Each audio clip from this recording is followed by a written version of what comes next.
ফিসফিসে গাছটি একটি শান্ত গ্রামের পাশে ছিল একটি প্রাচীন গাছ, যাকে সবাই ফিসফিসে গাছ বলে ডাকত।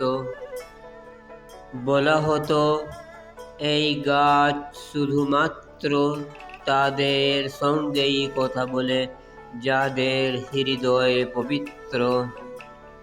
একদিন আরিন নামে এক দুষ্ট ছেলে ঠিক করলো গাছটির রহস্য জানবে। সে গাছের কাছে গিয়ে বলল, আমাকে একটা গোপন কথা বলো। গাছটি নিশ্চুপ রইল। পরদিন সে একজন বুড়ো লোককে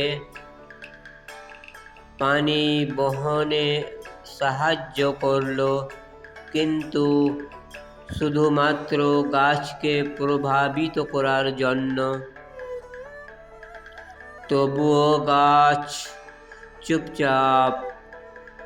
তৃতীয় দিন সে একটি ক্ষুধার্ত কুকুর ছানাকে দেখে নিজের রুটি দিয়ে দিল, এবার কোনো ভাবনা ছাড়াই।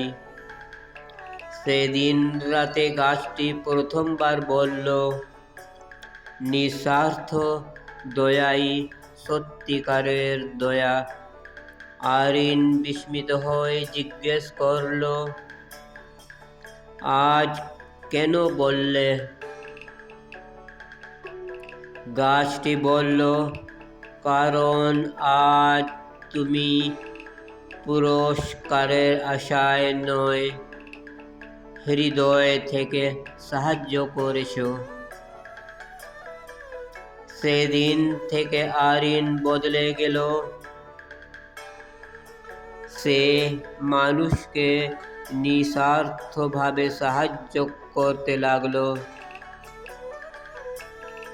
নৈতিক শিক্ষা, যে দয়া নিঃস্বার্থ, সেটাই সবচেয়ে খাঁটি দয়া। থ্যাঙ্কস, শুক্রিয়া, ধন্যবাদ।